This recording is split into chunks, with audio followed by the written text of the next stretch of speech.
Anyways. Hi, everybody. So we're just going to troubleshoot for a minute or two to make sure that everybody can get on. So we see we have quite a few people watching, which is awesome. Yay! Hi, nice to have you. I'm just looking over here to check to make sure that the few people who have messaged us are able to get on. We're wondering if it was just because it wasn't live yet.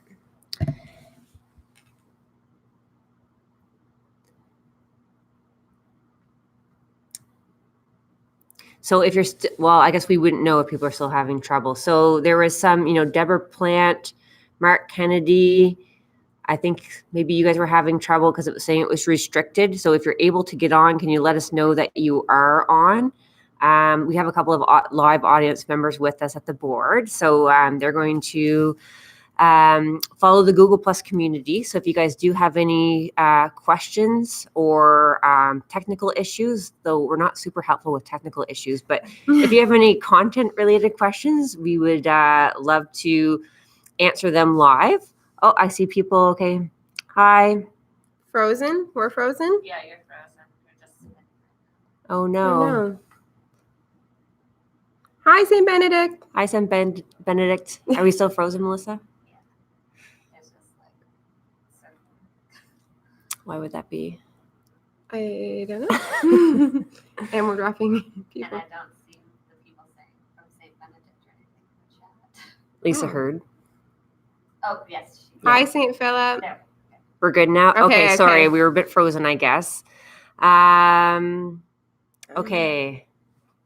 So, sorry, I'm just checking our Google Plus here. We know they're live. this is our new little microphone too. So can you guys hear us? Hi, Prince of Peace. Hi, St. Philip, St. Benedict. So we're being told that some people are having trouble connecting through OCSB Wi-Fi. It's saying that YouTube is blocked. Oh, I don't know. That is very odd. Hey, St. Jerome. Okay, well, what we are going to do, I think we're going to get started, but we'll post the link after. So unfortunately, if you're having trouble right now, hey, St. Anne's here. We can hear you and see you well. Awesome. Good. Thanks. We need to hear. Thanks, Lisa. Okay, so yeah, I guess we'll get started, and then we will post the link. So if anyone's having a lot of trouble, hopefully you'll be able to watch it after. I noticed that our screen, you can't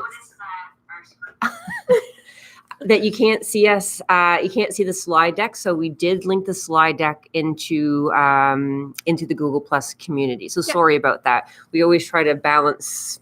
That's what that big screen is behind you is the slide deck, but clearly you can't see it. Okay.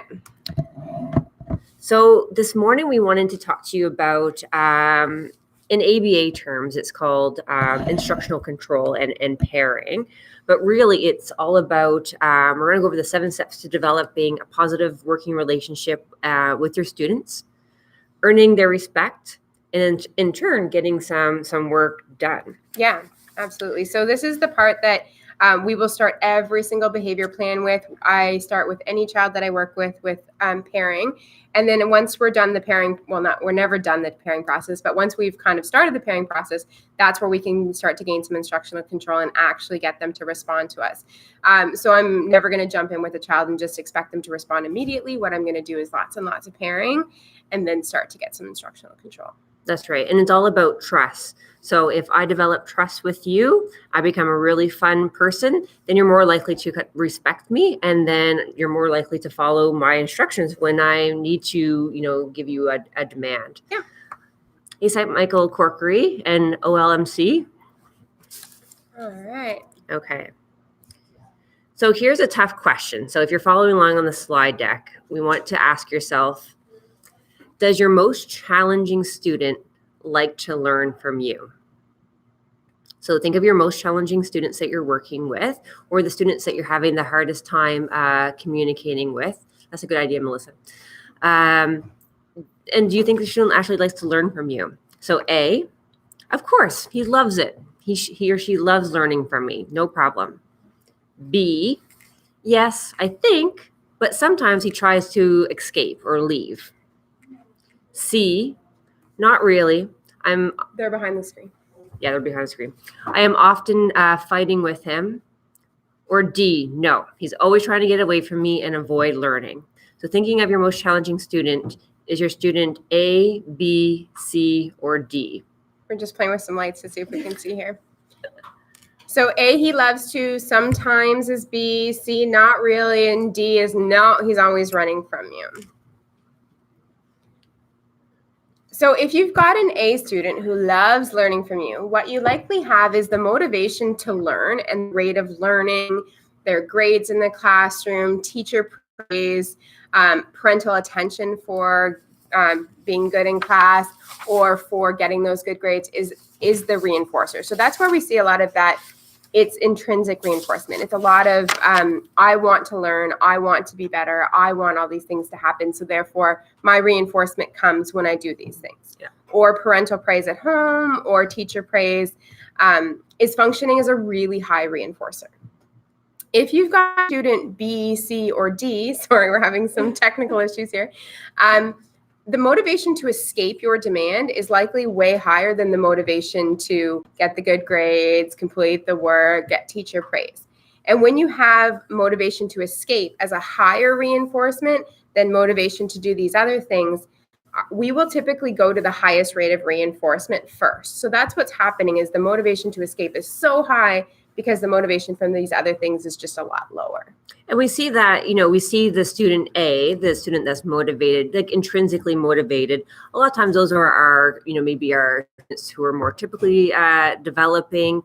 And so we don't have the issues as much. But for students that have particularly special needs, learning is really tough. So it's really hard to sit down and learn and sit down in the classroom and to follow all of these instructions because they often don't understand or they're having a hard time sitting in the classroom and because of all the social issues as well as the academic content. So we often have to find something else that's going to motivate them. And that's what today we're going to talk about the most. Yeah. And I don't want you to get stuck on the fact that we're going to give external reinforcers and then they're always going to be working for token boards or always working for other things.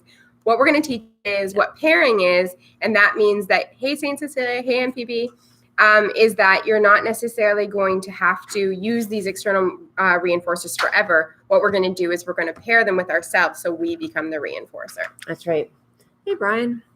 Hi, Joan, and hi, St. Elizabeth. Oh, sorry, I missed you guys. Okay, step one. Okay, so step one, identify all of the child's reinforcers, and you're going to keep access to them. So this is that preference assessment that we talk about. This can look like a lot of different ways. So there's lots of different forms of preference assessments that you can be completing. And we have all these steps to them out on the Google Plus community. So if you're looking to go further into them. But often what I do is what we just call a free operant preference assessment. I let the kiddo explore the room, play with them, kind of see what it is that they're liking following their lead. Once I've got a really good indicator of what their likes are, what I'm going to do is I'm going to get those items and I'm going to place them out of the student's reach where they can still see them. So for example, say it's Lego. Lego goes in a bin and it's on a shelf now. For your older students, maybe it's, crosswords, or maybe it's access to peers or something else that they really are liking. What we're going to do is we're going to hold all of that to us. So we're now in control of all of those reinforcers. And this isn't withholding reinforcement from them forever. That what this is doing is saying that reinforcement is associated with us. So when you see me, I'm the deliverer of those reinforcers. And only when you see me will those reinforcers come. Hey, St. Luke. So that's the first step. And this can look like a lot of different forms of reinforcement. There's lots of other ways you can do this too, talking to past teachers, talking to past EAs, therapists, parents. They can all give you some really great ideas on what type of things your student might like. But the best real option is to play with them and kind of figure those out for yourself once you have some ideas, of course. So that's your first step. And that seems pretty easy, right? Get what they really like and put them away. If you don't know what they like, or you're like, oh, my student doesn't like anything, you have to be really creative sometimes. As you know, some of the behavior analysts work in the assessment programs, and we've kind of joked with the teachers about some of the crazy things we've done for reinforcement. And I can tell you just some of the things that I've done is, acting out the movie Little Mermaid, or, there are lots of different crazy reinforcers that kids love. So sometimes it's just about getting down on the floor and being crazy. or just being funny with your student, jokes. There's lots of things. So exploring new options. If you think he likes nothing, it just might be because you haven't found that good thing yet. Or sometimes with the really young kids who don't seem to have a lot of tangible interests is they like to move. So maybe they like to go outside and swing, or maybe be swung. Or I'm working with a JK student who we just found out likes pipe cleaners, but only pipe cleaners if they're twisted around into a little cork. And we're going to talk about this a little bit later on, but it's taking those little small things that they might like. So I have a lot of kids that like just a piece of string, and thinking, okay, what is it about the string that they like, and how can I broaden it out? So if he likes the little corkscrew of a pipe cleaner, maybe he would like a slinky. So trying to find, okay, what other things can I jump on this? Or I have another student that really likes flicking on and off the lights. Okay, so if he likes lights, maybe he would like a spinny handheld thing that lights up, or a flashlight. So it's kind of like thinking about what is a particular part about that reinforcer, and are there other things I can now expand it to? Yeah, and if we're working with older kids, like in the high schools or grade 7 and 8s, which I mean still high school, but sometimes we're looking into, what type of video game are they into, or what type of music are they into. Currently have a student working with a system of Pokemon points, and he gets Pokemon points, and then at the end he gets like a little Google Play to get those actual Pokemon points. So there's lots of really cool things you can do with like tickets to earn like more, activities, or going to, a store once a week, or going somewhere like that. So yes, we do sometimes talk about, spinning a kid, and we know that you're not going to spin a high school student, but it's all about getting creative here, and you can definitely figure out some new forms of reinforcement. Yeah. Hey, Holy Cross. Hi, St. Pius and Heidi. All right. Step 2. Step 2. So thank you to everyone who's just joining us. We just started. The slide deck is up on the site if you want to follow along, because I know it's really hard to see the slide deck behind us.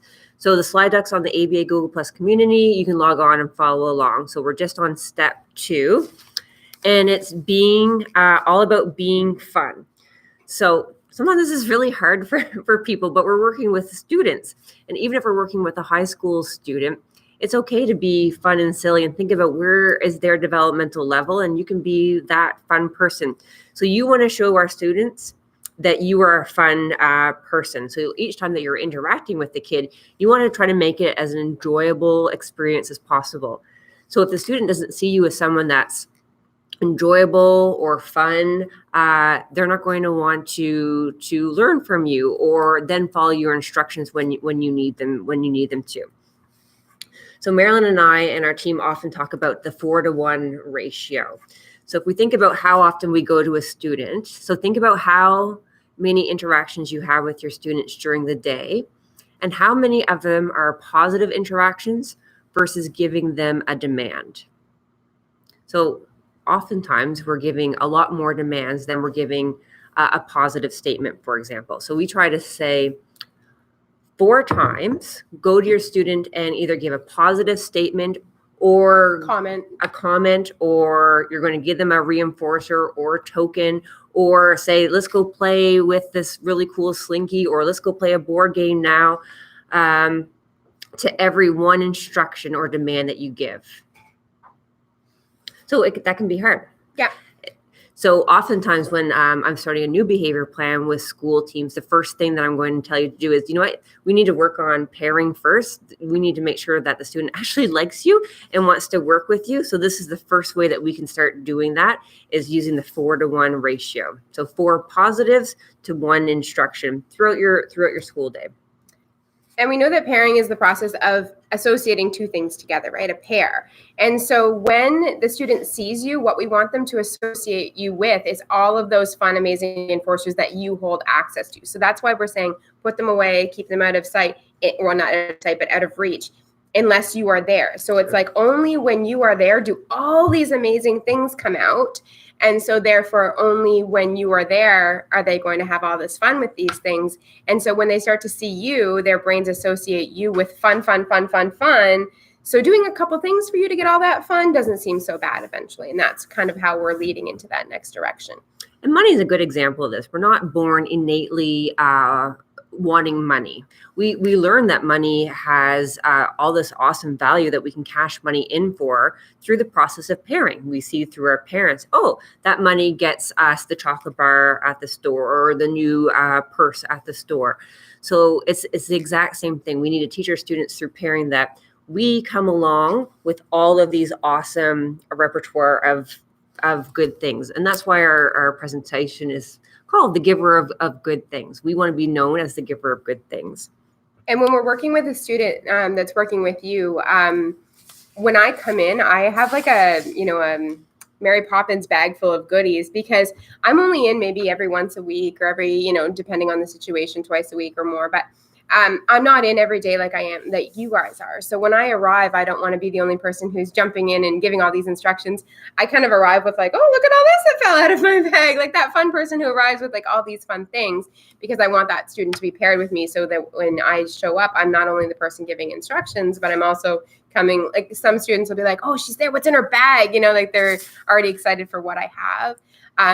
So that's, what you'll see us modeling along the way as well. I'm going to make sure I adding people who want to be added right now. So if you can keep talking. Yeah. Can you keep talking? Yeah. I just need to know what your next slide is. Oh, well, I'm actually not done. So a couple more points on this. So the best way, as Marilyn has been saying, to pair yourself is by following the students' interests and just trying to play along with them. Sometimes with our students who are on the spectrum, that can be harder because they actually don't want you to play with them. So one little note of caution: when you are in the pairing process, the relationship building process, and you have shown something really cool to your student, don't let your student then take this and walk away from you, because now the pairing process isn't really necessarily going to achieve, because the student's taken something from you but is now playing on their own. So we want to try to be there to engage with the student, to show that we're going to have fun with this activity, but we're going to do it together. And that's when you see a problem with giving up reinforcers, because what happens if you refresh, those people are out of it, right? Okay. What happens is that giving up reinforcer problems are when the only time you approach them is to take away their reinforcer. So that sometimes happens is like, here's your iPad, you can play with it for 10 minutes or something. And then when you approach back, your first step is to take that iPad, or to give a warning that the iPad is going to be over. So that's where we really see those giving up reinforcer problems, is we're not actually paired with the student. The student's paired with their iPad or with all these other things, but not actually paired with us. So when they see us as the giver of instruction. And what we want them to see us as the giver of good things. Yeah. The giver of instruction and the taker awayer of good things. Yeah. Exactly. Okay, so next is mean what you say and say what you mean. So we say this a lot, or in different forms, of course. But so this is an example of when I say I need you to do something in order for you to access something, I truly mean it. So I have this conversation with my husband a lot. Don't give empty threats. He's like, if you don't go to bed, you're never getting ice cream again, and TV's gone for a month. I'm like, oh yeah, okay. Like that's really gonna happen, right? So I know that he's not following through. So my kids are like, right? And so 5 minutes later, up the stairs, here they come. And my kids are little, but they don't see him as a mean what you say what you mean. But when mommy comes down, they're like, oh, because they know that mommy's gonna follow through with those specific things. They know mommy's a behavior analyst. But what it means is that if you are going to promise something, that you need to be able to follow through with that as well. So if you're giving a first then statement, like a first sit down and then you can play with the Jenga blocks, the Jenga blocks don't come until you sit down. This does provide them with choice. You have a choice to sit down or not. We're not physically prompting them to sit down. We're not having a physical battle about it. But if you want the Jenga blocks, which I know are your pretty, highly preferred thing, and you want to play with me because it's fun to knock them over, have a seat. And I'm willing to sit there and wait for them, because I know that I have this highly reinforcing thing. If they want to wander around the classroom or do something else, I'm going to block access to anything like super fun that I think that they might be distracted by. But I don't have to have a physical battle here, and I don't have to have any type of physical prompting. So sometimes in our level 1 and 2 training, we'll hear people say, well, what if we can't physically prompt them? This is when you can't physically prompt them. Basically what we're doing is we're using holding out as a prompt. We're waiting them out until they're willing to comply, because nothing better in the room is available to them because we have access to that all. So that's where that step 1 comes in, is hiding all those reinforcers so that you only have access unless you provide them. Another thing that we want to make sure that we do in this step, and that we hear it a lot, is if you mean it as an instruction, say it as an instruction. If you mean it as a question, then say it as a question. Hey, St. Dominic. So sometimes I hear people saying, can you have a seat? Or can you sit down? And the kid's like, no. And they're like, sit down. And they're like, no. And they're like, I'm like, but you asked them if they could, and they said no, right? So if we are actually providing them a choice, which a lot of the times we are, like, do you want to sit down or do you want to go for a walk? Go ahead and ask that as a question. But if you truly mean it as a demand, say, have a seat, or let's sit down, please. So that you know that you're ready to follow through with that, versus on the times where you're actually providing them with a choice, you might not be following through with that because it was their choice to sit down. Yeah. Some people are we're saying that we're freezing. Are you refreshing on the Google Plus, Melissa?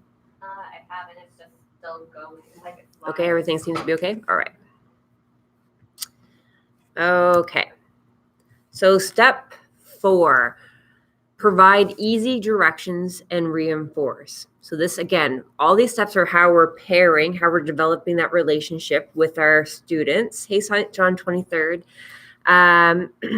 So we do this so that we're showing our students that, you know what, it doesn't take very much, and then you're going to get some reinforcement, or we're going to get to play a really cool game, or you're going to get access to something preferred. So you want to start by giving your student really easy directions as often as possible to reinforce their decision or their choice that they follow through with those instructions. So they can be really easy things, and maybe they're stuff that they're already in the process of doing. So if the class is getting up and getting ready to go outside and your student has already gone and started to put their snow pants on, it's amazing job putting your snow pants on, high five. So we want to make sure that we're giving lots of that feedback. So this can look like using the concept of the first then rule, or grandma's rule, or for our RBTers, the pre-MAC principle. So first, put your snow pants on, and then we're going to follow up with some sort of positive reinforcement, or something that we hope is going to act as reinforcement. One caution with the first then. When you're first teaching first then, you want to be careful that how we're setting it up is that they're going to want to choose to comply. So I have a lot of people hear me talk about my son, Elliot, and he has me totally figured out. So if I say, okay, first, Elliot, you need to put your snow pants on, because it's always a battle every single morning, and then you're going to have this banana chocolate chip muffin. He is already assessing whether or not he wants to follow through with that instruction, whether or not my reinforcement that I set up for him is of any value. Is it worth getting the snow pants on? So for other learners who are like Elliot, they're going to have you figured out, and then they're going to be just kind of negotiating. Is your then actually really worth my time and effort here for your first? So just be careful about that. So one way of getting around that, are we frozen again? No, you're back. Okay. Sorry, I don't know why it's freezing. Hopefully when we post it to the community after, if you missed parts, it will be okay. So one way of getting around the first then is that using the first then after they've already made a request for something.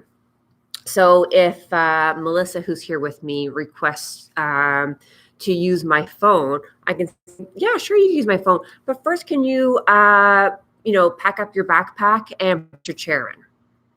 So they're still making the choice to do something that you asked them to do. So they're still following the request, but we know the motivation is high because she asked for this.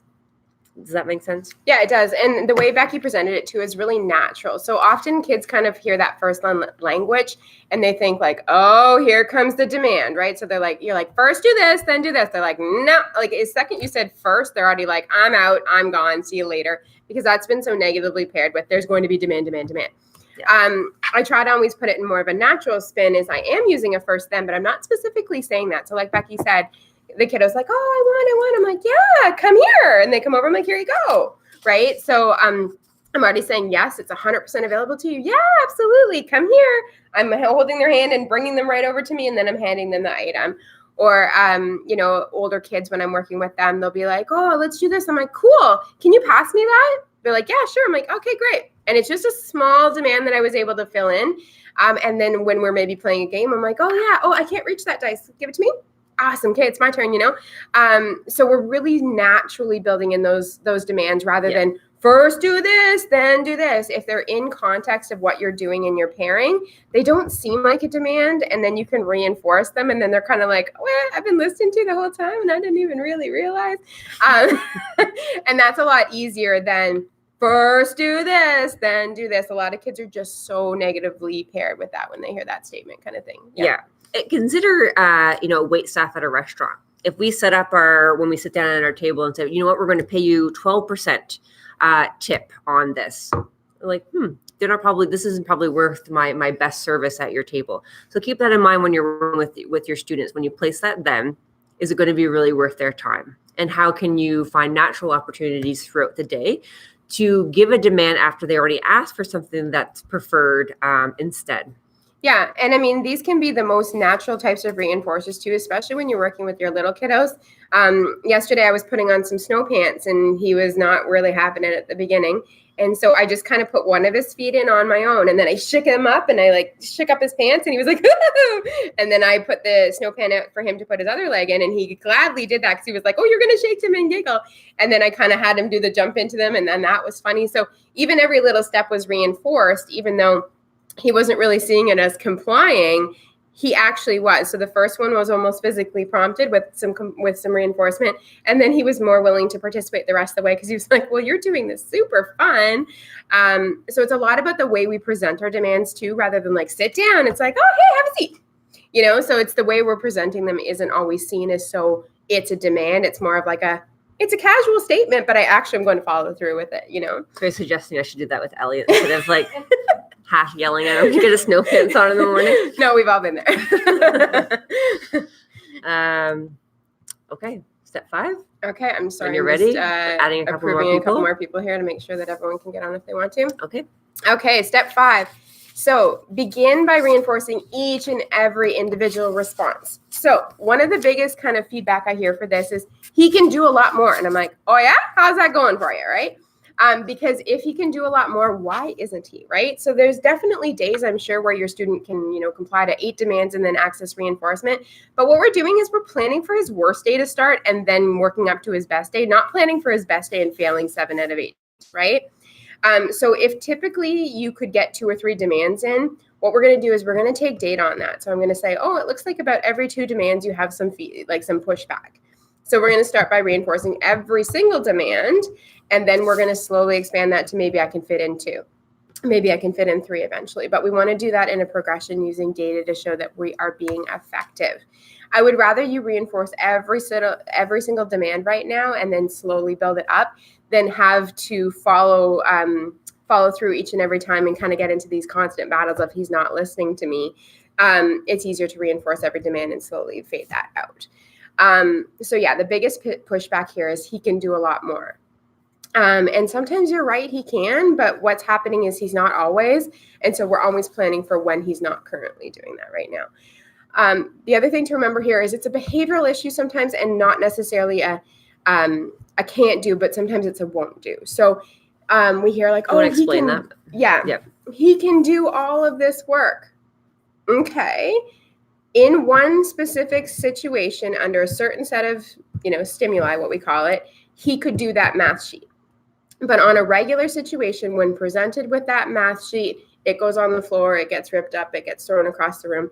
That's a won't do. So you have actually seen that work produced at one point or another independently without having to fully prompt through it. That's a won't do. A can't do is a situation where they're maybe engaging in some problem behavior because they're not actually capable of this type of work. So if you put advanced calculus in front of me, there's no amount of reinforcement that you can provide me that I can actually do that. I can try, but there's nothing that I'm ever going to meet actual reinforcement. I just don't know how to do advanced calculus. Maybe I get the odd little calculation here or there, right? So what we want to do is we want to make sure we're assessing whether it's a can't do or a won't do before we start into this process. when we're just starting out, we're asking for really small receptive commands that we already know that they can do, so that they can access reinforcement every time. So like, have a seat, hold my hand, come with me, can you open the door for me, my hands are full. Things that we already know that they can do. I'm not like, here, sit down and write your name in 25 sentences, because I don't know that they can do that. We're going to get some help to assess whether that's actually they're actually capable of that before we get into placing those demands. I think this is a good time because we're fast talkers, especially Marilyn. And if you have any questions, feel free to post here. We don't have to say like who asked the question or what school team asked the question. So we can see everything, and we have Melissa kind of looking after our ABA the community. So if you want to post questions there. So you can also, I'm just opening my email here. If you want the question to be private, marilyn.green@OCSB, I will read it out without your name. But on YouTube, I don't think they can see each other. Can they? Yeah, they can. You can? Okay. Yeah. Sorry. All right. So yeah, please, we would welcome questions, and we can, when we're done, we can hold things open. We'll just kind of look at how many people are still online with us, and if you have any other questions, anything to do with ABA, really, we can definitely chat about it. So step 6 is to know your priorities. So you want to show that your student that you know their priorities as well as your own. So this is really looking at trying to track and record. I would recommend at least weekly what your students' preferences and potential reinforcers are. So if you can, try to find maybe 1 or 2 at a minimum new potential reinforcers for them.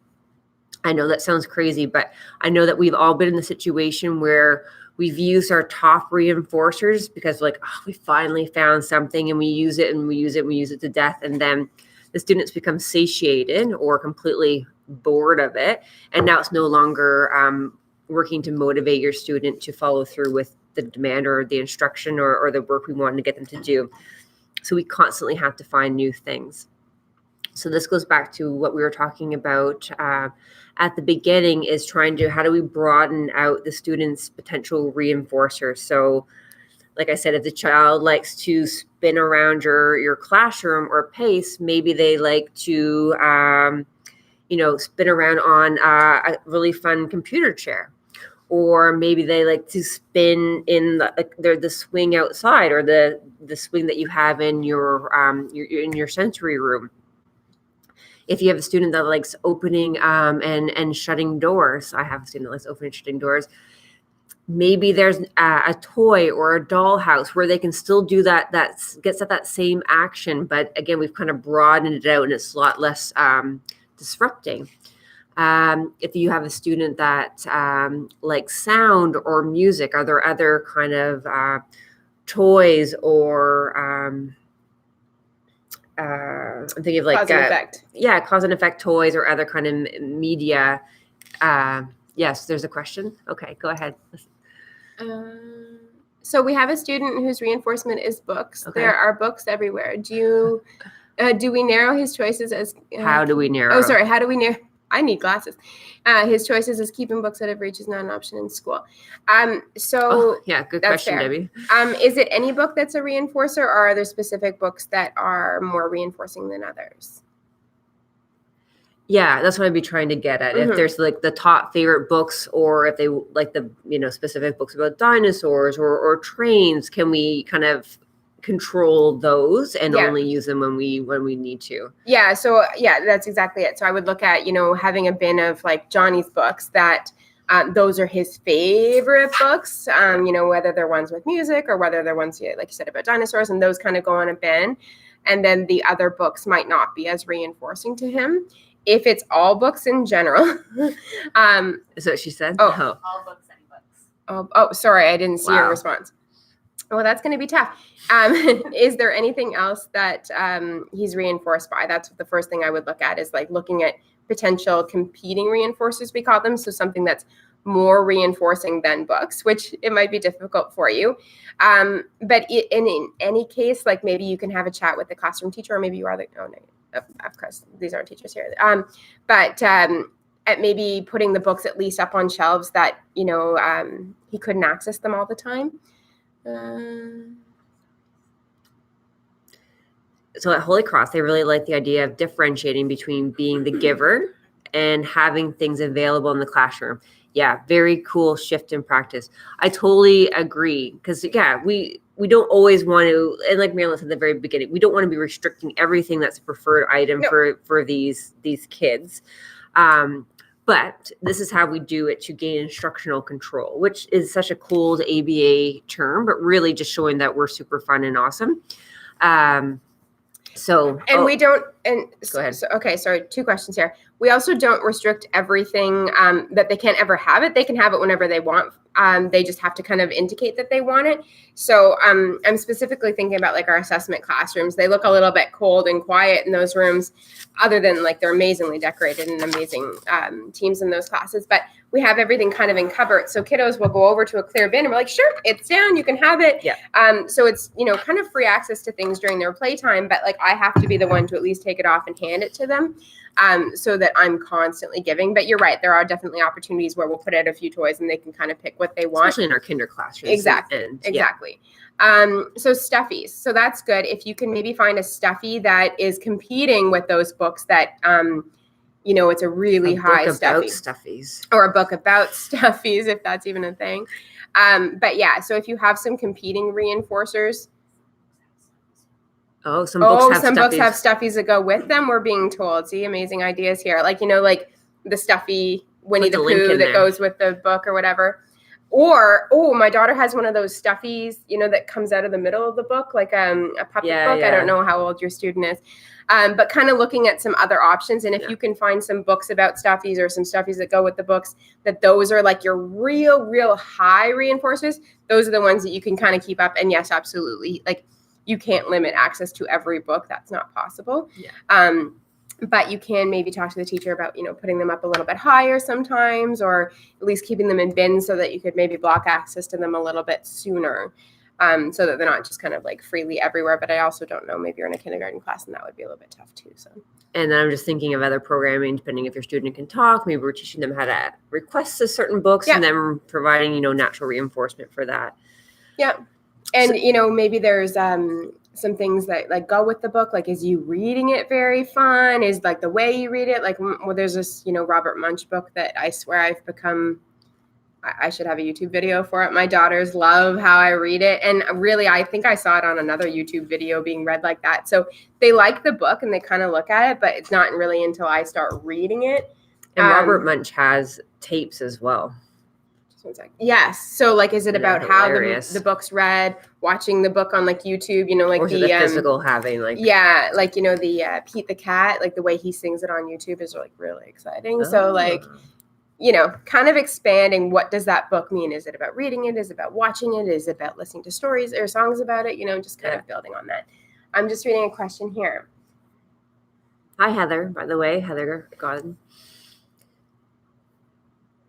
Want to read it out loud? So the question is, I was just making sure I can read here. Is there a time when it's appropriate to use the terminology of first then, or are we to avoid the use of this because of the demand and the student anticipates that it's coming? Oh, perfect question. I didn't want to confuse people. No, you can totally use the first then. That it really is natural. And I know that's just something that comes out of our mouths. The only thing I wanted to caution is when we're first pairing with our students, or if we're having difficulty with the student in, complying with our instructions, maybe we just want to caution about when we're presenting that. If the first then isn't working for you, maybe it's because our then is sucky, and we had to think about that.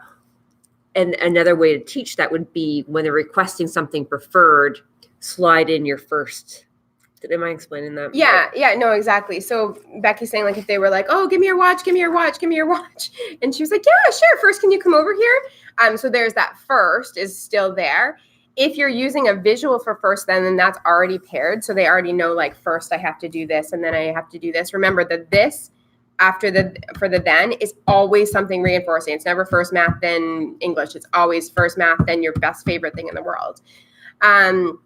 But Unless that is English, I guess. But well, I mean, it could be, of course, but it's, for me, it's like first math and chocolate, that then has to be something reinforcing. But if what we were saying is sometimes kids already see that first then and they're like, and you haven't even told them what the first is. That's when you might want to kind of fade that out for a little bit, work on the actual instructional control, and then bring that visual back maybe later. But sometimes it's been negatively paired. So even just seeing that visual or hearing first this, they're like, no, I'm shut off. I'm not even listening to you anymore. Yeah. So if the first then is working for you and working with your students, go for it. Not a problem. But if it's not, we might need to look at why that's not working. Ooh, I love Joan's idea here. She was saying, take a picture of the student reading the books that he likes and make a book about that. I love it. That would be so cute. It is really good. Yeah, that's a really great idea. Right. Just a couple other things with on step 6. Picking your battles and focusing on 1 or 2 goals at a time. So these kind of go hand in hand.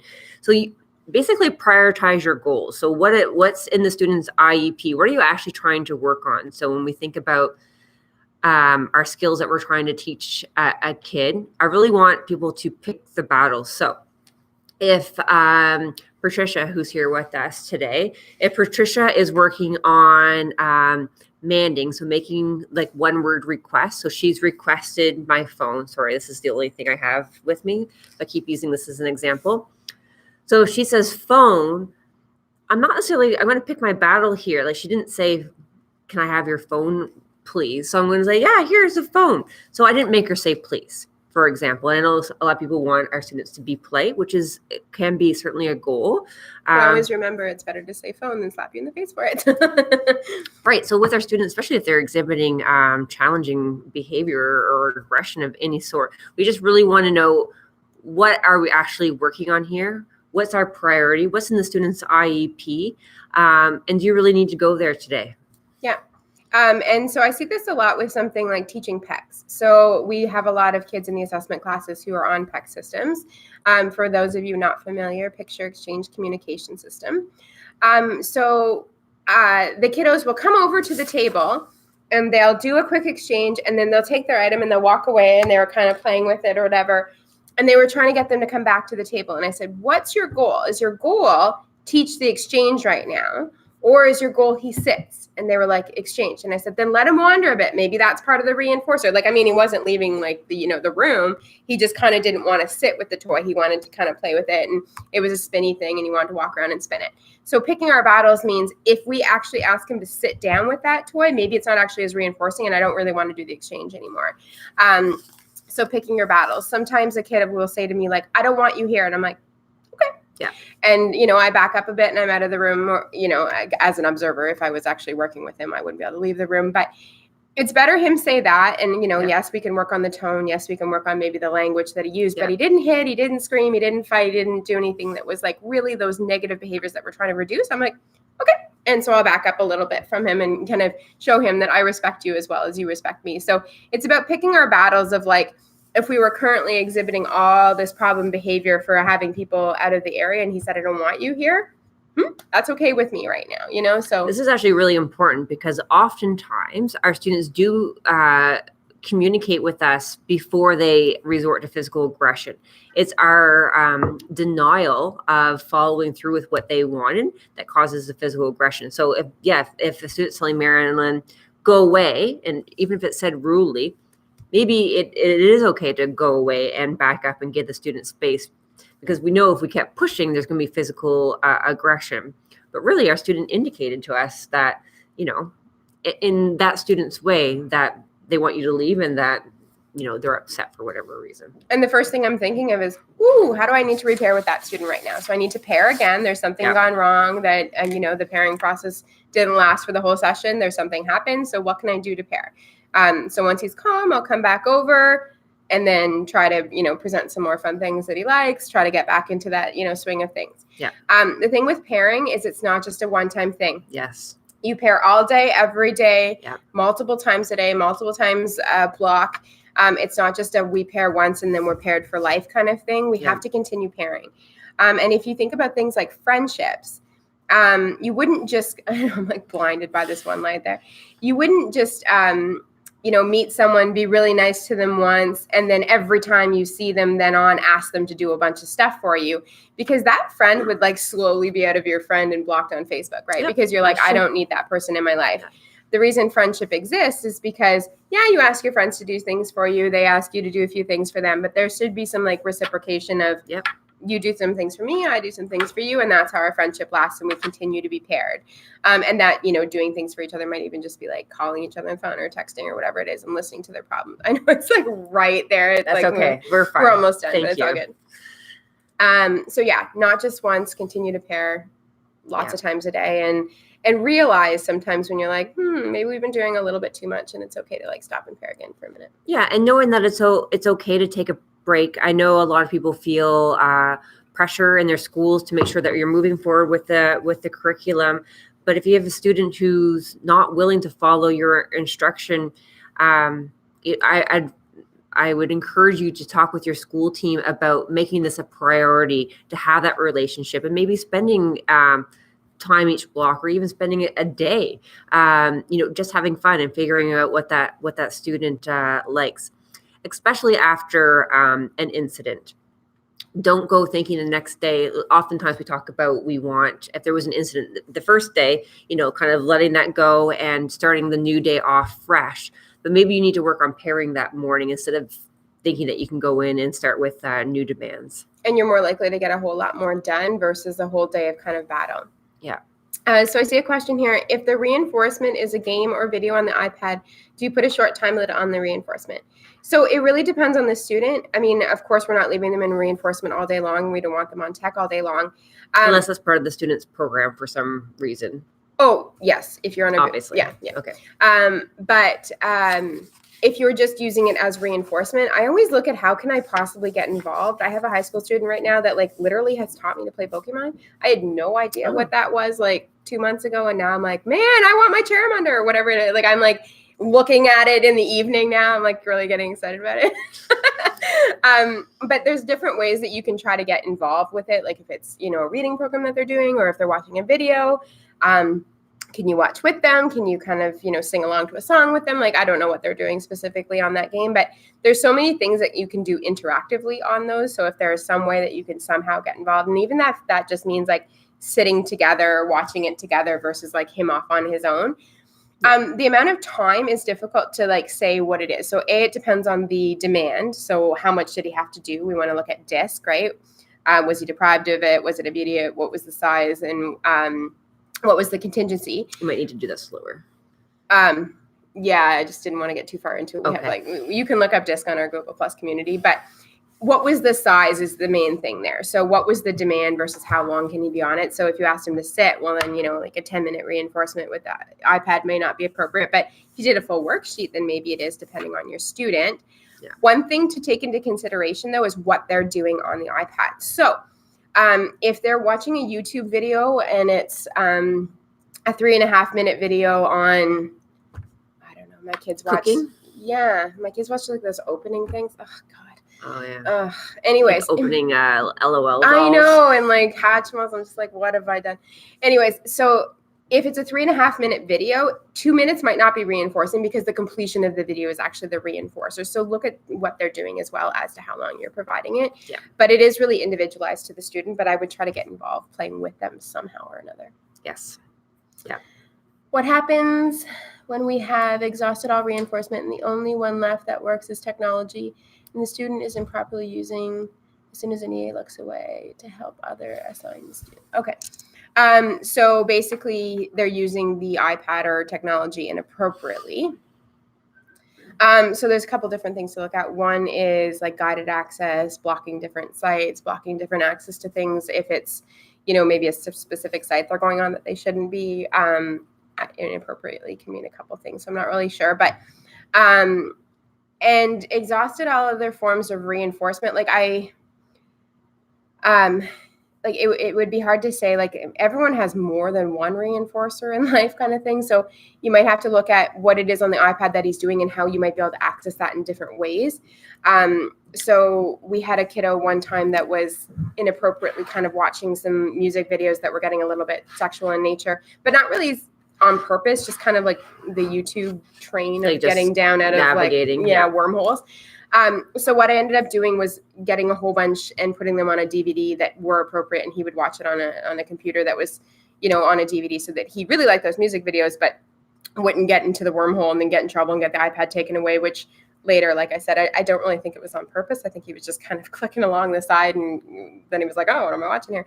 And then maybe quite enjoyed it. But so looking at what specifically is inappropriate and how he's doing that, and how you could maybe give him some form of access to that without it actually being on that form of technology. How we set the student up on that is also important. So priming the student ahead of time. You can have access to the iPad as you're then, but this is what you can do on it. This is for how long. If you go to these other sites, then we're going to take it away. And then, like we've talked about before, being consistent and having to take it away. And your point, Heather, is important. And this is why, although hard, this is why we really recommend trying to find one or two new reinforcers a week if you can. I know some of you think that's crazy. It's so we don't exhaust all of our top reinforcers, and then we're really left kind of grasping at straws. So what the student was, he was watching YouTube videos and then searched. Yeah. Okay. Yeah. So I think you probably, I don't know if you could restrict some of that. And then, the removal of that, if he understands that would be inappropriate watching. Yeah. So I would definitely look at restricting certain videos. Like there's like kids YouTube where he could probably still watch some funny animals without watching. Yeah. I know kids YouTube is not, don't get me wrong, I understand it's not completely safe, but it does at least restrict like nakedness and, things like that you might be able to. Or having pre-downloaded files that, he can only access, and, just turning the internet right off. Yeah. Yeah, absolutely. Okay. Yeah.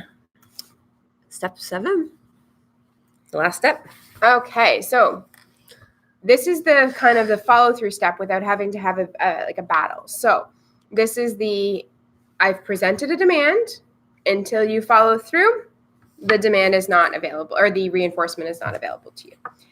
So I was working with a student the other day with one of our itinerant EAs, and he wanted to go outside for recess really bad, didn't want to miss recess, but in order to do so, he had to put his snow pants on. And so I just sat there and held the snow pants, because the snow pants were the demand and recess was the available reinforcement. And I sat there and we waited him out for 6 minutes. And then he said, I don't want to miss my recess. And I said, cool, put your pants on. Put his pants on, and out he went. So I didn't have to physically get in a battle. I didn't have to physically prompt him to do so. He knew that the access to the reinforcement he wanted was recess. He made that very clear. I want recess. I want recess. I don't want to miss recess. But putting on his snow pants was contingent. It was -20 out. You have to put your snow pants on. It's cold. And so he knew that the demand, he was physically capable of putting on his snow pants. It wasn't that he really needed that help. He just didn't want to do it. So I sat there holding them. It took us about 4 to 5 minutes. And then eventually he had them on and he was out for recess. And you know what? As soon as he started putting them on, I'm like, look at you go. You're going to get outside with your friends. And now I'm helping him zip up his coat. So he's actually getting out there a little bit faster. That's right. You picked your battle and the rest of it. Yeah, I picked my battle and the rest of it. I said, put your snow pants on. Once those were kind of on, then I put his straps on. I zipped up his coat, threw on his hat, and out he went. And in the meantime, there was some people around being like, oh, where's your hat? And I was like, nope, hat's on. Like, pick your battle. Like, we've gotten through this one. Yeah. Because what I don't want to get into is another battle immediately right after of put your hat on. So I didn't issue any more demands. I just kind of made the demand implicit by putting on his hat, helping. I'm like, oh, good, your mitts are on now. Like, out you go, right? So what you want to do is if you did have to kind of hold out on that reinforcement in order for them to comply, then you don't want to be pushing a whole bunch of demands right after. What you want to do is like keep your pairing up and keep your reinforcement up so that they're more likely to comply with the next demand. But the other thing is some people were kind of saying like, should he go out now? And I was like, yes, 100% he has to go out now. He has complied. And what we want is that trust relationship, right? What we don't want is I've asked you to do something. You gave me a little bit of a hard time. I held back your reinforcement while you were giving me the hard time, which was go outside. he has to earn access to that reinforcement, even if there was a little bit of a battle to get there, right? So we don't want to not give him the outside at the end, because that teaches him that when I actually do comply with you, you're not going to follow through on your end. That's right. Because sometimes we feel that we need to, but he was crying the whole time, or he was, kind of flopping around, and he didn't do it when I asked, and he didn't do it nicely. And so we feel the need to almost provide a punitive consequence to that. Our only demand, and this is why we talk about picking your battles, our only demand was to put those snow pants on. So if he does that, let it go. Let all the other things go, because if not, we're trying to control a student that doesn't want to be controlled, and we're just going to get in that power battle every single time, and we're never going to be able to move that student forward without the battle every time. And where you might think that you're punishing the original behavior of not putting on your snow pants, what you're actually doing is punishing the behavior of putting on your snow pants, because that's less likely to happen in the future, not the argumentative, I won't put your snow pants on. Because what you're doing is the final behavior that was completed, which was putting on the snow pants, the end result was lack of recess versus going to recess. So you're actually punishing the completion of the tasks. So really have to think about that. And this is like a conversation we have in my home all the time. I will say, oh, we're gonna, go outside, snow pants. Like that's a huge thing I think for every family. Got to put your snow pants on. My 3-year-old's on the floor screaming about which hat she's gonna wear, and my 6-year-old is running around looking at her hair in the mirror while she's putting her hat on. And my husband's like, that's it, I'm taking away this. And I'm like, they're just not going outside until the pants are on, until we're dressed. And I'll be standing there completely dressed, like, and they're like, Mommy, when do I want to go outside? I'm like, cool, get dressed. And usually they're like, oh yeah, and they kind of snap into it and they get dressed. But I'm not providing additional punishment for their behavior, even if they're flopping on the floor screaming. I'm just kind of like, okay, so now we have 20 minutes outside. Now we have 15 minutes outside. Like, oh, the dog's outside. I'm trying to entice them to want to go outside a little bit more, but I'm not putting any additional punishment on, because the punishment is already, or the lack of reinforcement is already there. It's already being withheld until they comply. That's right. Yeah. All right. Okay. Next one. Oh yeah. So we're pretty much done. So we haven't really blasted some really big news that we have, but now that we have so many of you, Joan Berry, the principal of our department, with help from Penny Zorn, a principal at, I forget the name of her school, as well as our behavior team. What? St. Michael Corkery. Okay. We'll be hosting a 2-day ABA conference on July 7th and 8th. We have internationally recognized speakers coming. Your lunch will be paid for. Lots of details to come. So July 7th and 8th, a 2-day conference. I know you're on vacation, but we're going to entice you and motivate you, and hopefully pair with you enough that you want to come. And the reinforcement dances when we see you come in. Jen and I and Robin and Sarah and Becky all like, ah! But the reason for them now, sorry. The reason I say this is because this presentation was based off of the works of Robert Schramm. So here is his book, and he's going to be one of our speakers coming. So we only have one copy of this book, and Marilyn wants to read it next. But if you want to take a look, you can shoot me an email or go buy yourself a copy. And you can go to his website, Schnaps. I don't know. Anyways, he pretty much gives free access to most of the basic fundamentals of the 7 steps of instructional control. The book is really great examples, but he gives a lot of his resources out kind of for free. So Robert Schramm is he's a certified teacher. He lives from the States, but he lives in Vancouver now, and he's a board certified behavior analyst, BCBA. So he's going to be one of our speakers. In addition to some other really great speakers. Okay. Yeah. So we have a true multidisciplinary team that will be presenting. So we have a speech and language pathologist who's also a BCBA. We have 2 psychologists who are BCBA-Ds at the doctorate level. And we'll have PECS level 1 and the teacher as well. So it's going to be amazing. Follow us on Twitter. So OCSB Autism Team. So I think it's at OCSBT. Follow us on our Google Plus community, which I think most of you would have to have done to be on this right now. And tell all your friends. Join us on Google Plus. Yeah. Yeah. We're almost at 900 members, so we'd really like to hit 1,000 soon and have a big party. So our next webinar will be February 20th at 8 a.m. and it's called "Help Me Do This by Myself." So I think that's about prompting. Yeah, so it's kind of the next step after instructional control. Once you've established some instructional control and you're prompting them through and reinforcing a lot of steps, then we need to try to fade out those prompts, and that's really where they're going to go into of, we can't constantly be prompting skills. We need to make sure that there's some independence there. Yeah. So thank you all so much for tuning in. I hope there was at least one little thing that you could take away this morning. We'll stay on for another couple of minutes. So if you do have any questions, or you can email the question, or you can write it on Google Plus. I'm just checking my.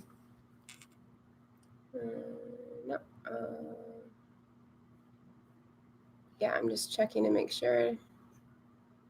Oh wait, I do have a question here that I missed. Sorry. That's